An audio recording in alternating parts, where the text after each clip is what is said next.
hospital. We know we are near the ministry building. We realize what it's all about. First, we evacuated babies, 70 of them, and then after that their mothers and some other patients. The Serbian Interior Minister, Veljko Stojilkovic, compared the attack to the Nazi air assault of April 1941. The last time Belgrade was in fire, in Easter Day. They are again gathering in Republic Square for the now daily concerts of defiance.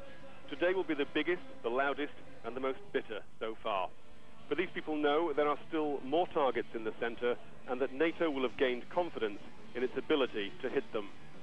Tim Marshall, Sky News, Belgrade. Well, live now to Tim in Belgrade. And Tim, here, Tony Blair said those overnight raids were highly successful. They had devastated the headquarters of Serbia's secret police. But bearing in mind there were no casualties, it seems at least that most of the material may have been moved out of those buildings. I suspect so. I mean, most military organizations, if they know they're about to be attacked, set up alternative routes and lines of communication. So I suspect the comms are intact elsewhere, and I suspect an awful lot of stuff that they need for the day-to-day running of the police and different forces will also carry on as before. It nevertheless is a serious blow. It has hurt them, and it's a psychological blow above all. Indeed, I was going to ask you, what sort of effect has it had on people in the city, and it's really brought it home to them now to see these buildings in flames in the centre of the city? It was very, very dramatic last night. Obviously, there weren't that many people on the streets to see it. In the morning, people emerged from their shelters really quite stunned. A lot of people were in tears when they saw what had happened to the city centre. But it has not done anything other than stiffen their resolve. I'm not going to compare this to the Blitz, but I can compare it to the feeling that people had in London when they were bombed. It didn't break people's resolve, it simply made them more determined to fight. Now, obviously, this is in no way compared to the Blitz, but nevertheless, it has made people decide that, yes, they will continue to stand up to NATO no matter what NATO throws at them. And indeed, that parallel was drawn with the fact the last bombing of Belgrade was in 1941, I think it was, they said, by the Nazis. Actually, historically, the last bombing of Belgrade was by the Americans by mistake in 1944, I think. But that was a mistake then. It's deliberate now. But yes, the direct parallel they are drawing is with Hitler's bombing in 1941. And indeed, it happened in April, and it's the word on everyone's lips. Belgrade burns again. The city suffers a second night of NATO bombardment. Earlier, NATO bombers destroyed a second bridge over the Danube. And the no man's land where thousands of Kosovo refugees are stranded.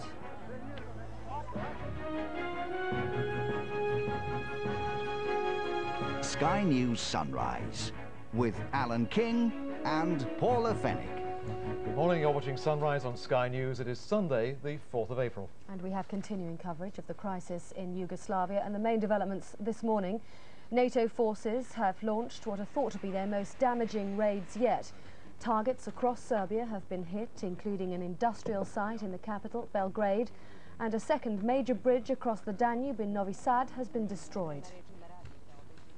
Foreign Secretary Robin Cook has said Kosovo refugees could be protected by NATO troops in special sanctuaries in Macedonia. The country's border with Kosovo is now being closed, with an estimated 50,000 ethnic Albanians trapped in makeshift camps. More aid flights are leaving Britain today, taking vital equipment and supplies to refugee camps in Macedonia and Albania. 22 tons of equipment have been loaded, including tents, blankets and forklift trucks. NATO warned it was going to hit the Milosevic regime hard, and that is exactly what happened. Within the space of a few hours, key communications and industrial sites were destroyed. Sky's correspondent Tim Marshall is in Belgrade. He watched the latest dramatic attacks. The capital's night skyline again lit by flames. This time, New Belgrade was hit. A public heating utility was attacked, probably to get at its fuel supplies. I counted 5 explosions just a few hundred yards from our vantage point. They came in quick succession at 4:30 a.m. local time. A few minutes later, there was another blast, possibly exploding fuel. In the distance, I saw another cruise missile land on a different target. This felt like the biggest wave of attacks so far up and down Yugoslavia. Among targets hit, a second bridge in Novi Sad, another in Bačka Palanka, also on the Danube, Pančevo oil refinery, several targets in Belgrade, the Sloboda factory in Čačak attacked for a third time, and a fuel dump at Kraljevo. The attack on the bridges means the shipping route from Central Europe to the Black Sea is cut. So, say the authorities, is the water supply to 30,000 residents of Novi Sad. Anti-aircraft fire appeared to provide no defense. The TV station was also damaged. There are reports that several vehicles were on the bridge in Novi Sad when it was hit. Pedestrians who heard the missiles streaking in jumped into the Danube to escape. Several are in hospital. It was like in a picture. I saw the rockets flying towards me, so I covered my head. I heard the explosion. When I looked up, everything was falling around me. Cables were falling around me. I saw a man 30 meters away. I went towards him. His foot was blown off from the ankle. The picture emerging this morning is one of NATO going for Yugoslavia's fuel supplies and transport routes. The alliance appears to be stepping up a gear. More attacks are expected. Tim Marshall, Sky News, Belgrade. Defence expert Francis Juser is with me now.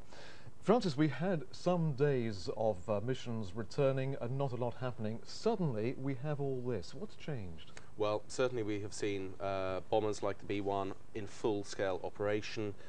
We're seeing the broadening and widening of the bombing campaign, which I suppose actually helps NATO in terms of some of the targets, well, most of the targets for this phase 3 are very big and they're very static. We're talking about factories, bridges, ministries. They are not difficult to hit in terms of you know where they are, you've got precise grids, you can use cruise missiles against them. The third factor is certainly in northern Yugoslavia, the weather has broken. There is now large areas of open sky, or at least very, very light cloud. And that is why I think the tempo, certainly in the north, has risen. It's pointless at the moment trying to do more down in Kosovo, when description we had yesterday is there was cloud from literally 100 feet to 30,000 feet. You can't do anything in those conditions. From a military point of view, are the targets that NATO is hitting going to actually have the effect they want? Will they cripple Milosevic's military capacity? They are not short-term measures. They are not going to immediately, or I would say even in the medium term, affect any of the Kosovo ethnic cleansing. They are much more going for the background military machine to weaken it. A week ago, they were pretty ordinary people living pretty normal lives. Now they are the dispossessed, stripped of everything they own, including their dignity and their identities. They're living like animals and being treated like animals. And some of them are dying the same way, in the squalor and the filth and the sewage. Those who live all have stories. Any one of them, and there are 20, maybe 30,000 here in this dreadful spot, would be an appalling indictment of the regime in Belgrade. Arlind and Labinot and their newborn daughter Orfida, it means orchid, were ordered out of their home in Pristina and told to leave forever. As they left, she says, carrying nothing but their daughter, they passed bodies by the roadside. Some had been burned. It looked, she said, like a massacre. There's nothing unusual about their story. The Macedonian authorities let them out of the field because they pleaded that if they stayed, Orfida might die of cold or hunger or disease. Else Schult was just one of the dozens of frustrated aid workers. When she did finally find a way of getting aid into the camp, a Sky News cameraman went in as well, despite attempts to keep cameras out. We managed to arrange some tractors with cars, and we now distribute the food from the trucks to the tractors, and the tractors are getting in now. Have you been into the camp? No, we were not allowed. That was the plan originally, that we would go in and distribute the food, but they won't let us in. Why not? I don't know. They do need it in there, though. They need it really hard. They have been without food for 4 days. Some of them are waiting there for 4 days without food, without water. It's a terrible situation. These people could be forgiven for thinking that the world has abandoned them. They probably don't realize that they're the subject of worldwide debate and some concern. It would anyway be of little comfort. Some are now into their 5th night in the field, and some will not survive it. Keith Graves, Sky News, on the Kosovo-Macedonian border. More aid flights will leave Britain today for Macedonia and Albania. It's evidence of a growing realization that more needs to be done by Western governments to help the Kosovar refugees. At a small airfield in Kent last night, a Latvian cargo plane was laden with aid for the Kosovan refugees. On hand were officials from the Department for International Development. They were going to Skopje with the flight, under no illusions as to the seriousness of their task. A shambles by all accounts. We understand that the situation is very, very bad, and we're going to assess the situation to see exactly what DFID can do to follow up its initial emergency relief effort. This mission is one of a number going out over the next few days under the auspices of the British government. On this flight, 22 tons of aid, including forklift trucks, tents and blankets. In fact, a rough estimate would suggest there's enough tent space here to sleep around 800 people. Not much considering the size of the problem. But there are suggestions that Western governments are scaling up their response to the humanitarian crisis in Kosovo. There was a huge aid delivery yesterday in Italy, and Germany and Ireland both announced that they would take in refugees, at least for a time. Good morning. Added on the ground is said to be extremely difficult. Government agencies here believe the biggest problem in the next few weeks won't be getting aid to the Kosovans, but rather delivering it adequately once it's there. Lawrence Lee, Sky News. Well, joining us now, Lars, of conditions in camps. What are you personally witnessing today? Well, all over this area, people have been coming across the border and stopping by the side of the road or in any bit of waste ground they can to spend the night. These are the conditions under which people are living. Small children sitting in carts, towed by tractors, thousands upon thousands of them. That sign they're making there is the sign for victory. They want to go back to Kosovo. But if you could perhaps come with me and look further into the camp, that is by no means the exception. Everyone here has been coming across the border in tractors with any kind of carts. I've even seen carts being towed by donkeys, horses, lawnmowers. These tractors are where people have been staying during the night. Small babies, it's very distressing to actually look at them. You know, the sounds of wailing just emanate from camps like this. This is by no means the only one. There are thousands upon thousands of tractors and people just standing around trying to find someplace to go. The aid agencies are doing their best, but they can't cope, it has to be said, and the sooner we get an airlift, the better. And have you had a chance to talk, Ross, through interpreters, of course, with local people there about their feelings about NATO bombings and how long they're expected to stay there? Yes, they feel that NATO will win the war for them as they see it. They think they'll be back in Kosovo within 2 weeks. The thing that people have been saying on the ground is that ground troops must go in and kick the Serbs out of Kosovo, alongside the KLA, the Kosovo Liberation Army. They feel they can move the Serbs out of Kosovo. The chances of NATO joining up with the KLA, of course, are very remote, but that's what the people on the ground want to see. They want to see the KLA being armed so that their own people can send the Serbs out of Kosovo and they can go home. They remain optimistic. I have to say that might be ill-founded because it doesn't look likely they're going anywhere for the moment. Albania is chocked full of refugees. You're expecting more aid today to come through. When exactly will that be? We have no idea. The road up from Tirana is horrendous. We drove it in about 10 or 11 hours. It's a very dangerous road. It's over mountain passes. And we did that in a car. Can you imagine how long it would take in trucks or even for these people to get to Tirana? Some of them walking, some of them in tractors, some of them on horse-drawn carriages. That journey would just be a nightmare and it would be very dangerous. I was going to ask you about that, Ross. Just exactly what are the logistics of that aid convoy? Where is the nearest airfield where the aid will be dropped, and then what happens after that? Well, there is an airfield at Kukes, but I don't know whether you could actually get a big plane in there. You would have to bring it in helicopters.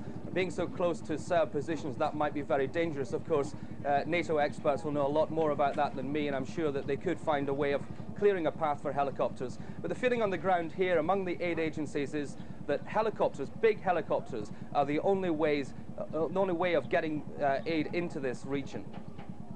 Ross Appleyard for the moment. Thank you very much indeed. NATO has launched another night of airstrikes against the infrastructure of Yugoslavia. Overnight, cruise missiles hit targets in central Belgrade, including a police academy in the city's new district. An oil storage plant 15 kilometers northeast of Belgrade was struck by cruise missiles. Earlier, NATO jets bombed 2 bridges over the Danube River in Serbia's second city, Novi Sad. For a second night, NATO has bombed Belgrade. Serb television reported that a heating plant in an industrial area of the city was hit. Several workers were apparently injured. These appear to have been cruise missile attacks.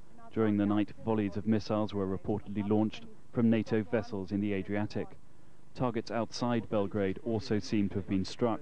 Serb television broadcast these pictures, apparently showing a fuel depot south of the capital in flames. Earlier, the state broadcaster had pictures of what it said was NATO's attack on the Freedom Bridge in the northern Serbian city of Novi Sad. The Serbs say civilian traffic was crossing when the bombs fell, and that 7 were injured. What is consistent about all these attacks is that NATO appears to be systematically targeting the Yugoslav infrastructure. Friday's bombing of the Serbian and Yugoslav interior ministries was designed to damage the system by which President Milosevic controls his military. Now the roads, bridges and fuel depots the president needs to move that military machinery around are also being hit. The escalation increases the risk to Allied pilots and civilians on the ground, but the alliance is looking increasingly keen to finish the job it began 11 days ago. The persistent question many are asking is how far will NATO take this? Will it send ground troops into Kosovo? The basic thought about use of ground force has not changed, and that is that there is not an intention or plan to put a ground force into a combat environment to invade Kosovo. Ground troops aside, the alliance has no qualms about increasing its firepower. The USS Theodore Roosevelt is on its way to the Adriatic, and a further 12 stealth bombers are also being dispatched. NATO is doing all it can to win this war without getting too close. Stephen Gibbs, BBC News. Alongside its military action against Yugoslavia, NATO is now increasing its humanitarian aid effort in the Balkans. Aid is starting to reach Macedonia, but aid agencies are warning that a humanitarian catastrophe is unfolding. The former Yugoslav Republic has effectively closed its border with Kosovo, saying the influx of displaced people is jeopardizing national security. Christopher Stalker of the international aid agency Oxfam is in the Macedonian capital, Skopje. He says that thousands of refugees are now in the mountains on the border between Kosovo and Macedonia. The situation there is quite critical. The mountains behind me, just beyond those mountains, a humanitarian catastrophe is unfolding. Aid agencies are coordinating their efforts through the United Nations High Commission for Refugees, who are currently negotiating very carefully with the Macedonian government here.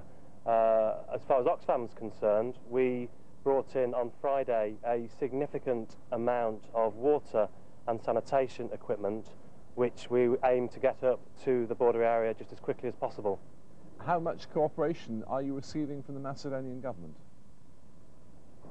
All of the international aid effort is being coordinated and channeled through the United Nations High Commission for Refugees.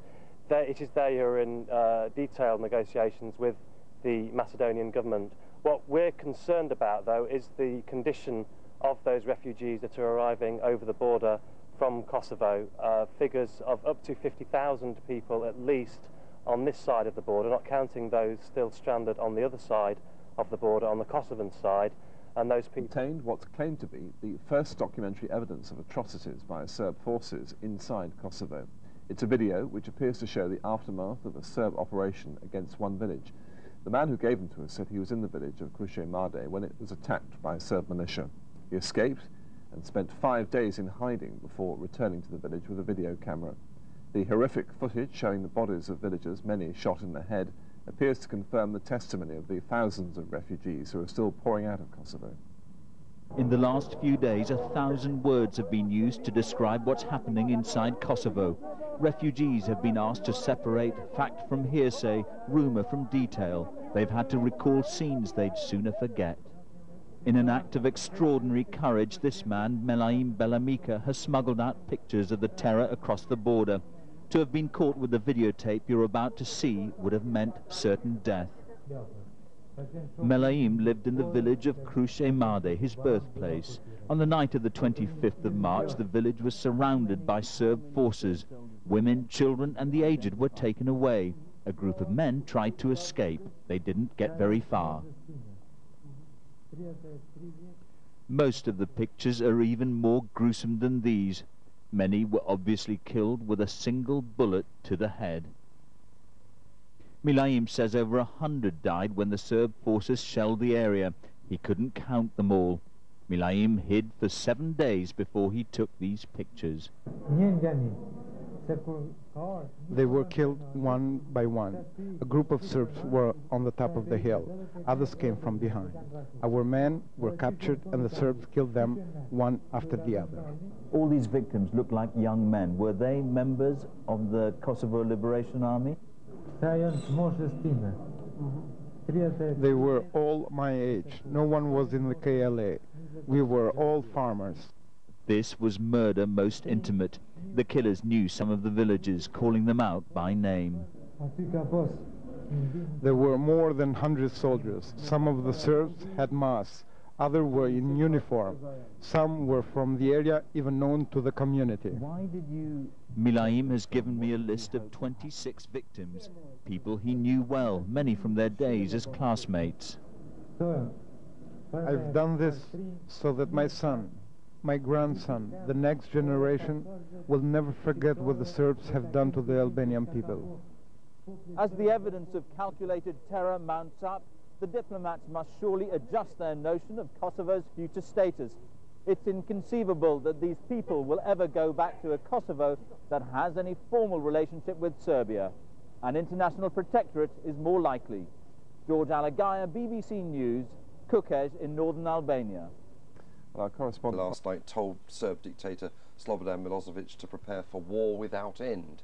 And that theme is picked up by the Sunday Express, which also has the front page, the 4-year war. So there's obviously been some very heavy briefing to Tony Blair about the suggestion that we may have to go for a very long haul on this. Can I just pick you up on, sorry Paul, just one quick thing here.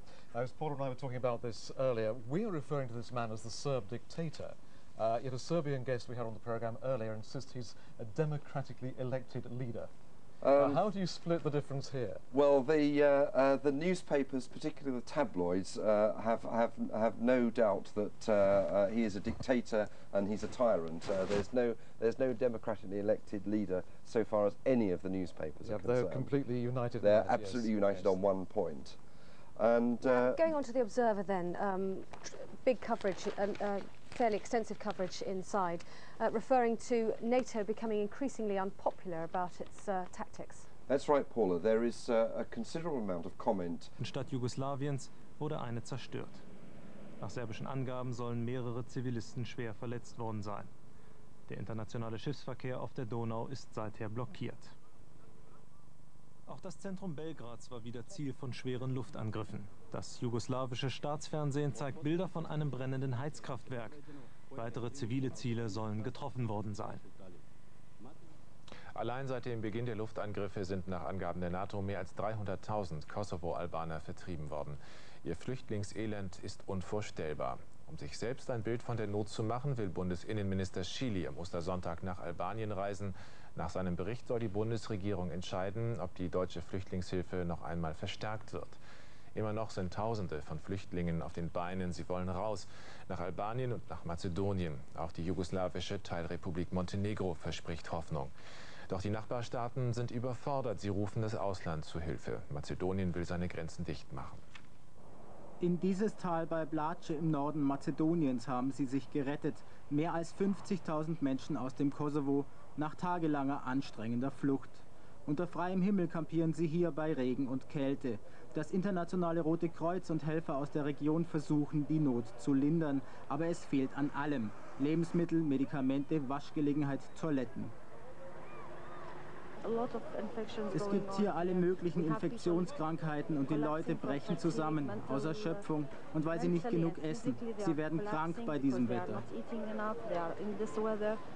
Mindestens 20 Menschen, Alte, Kranke und Kinder sollen bereits gestorben sein. Und jenseits der Grenze herrscht noch mehr Leid. Circa 65.000 Flüchtlinge, so schätzt die UNO, sitzen im Niemandsland zwischen Jugoslawien und Mazedonien fest.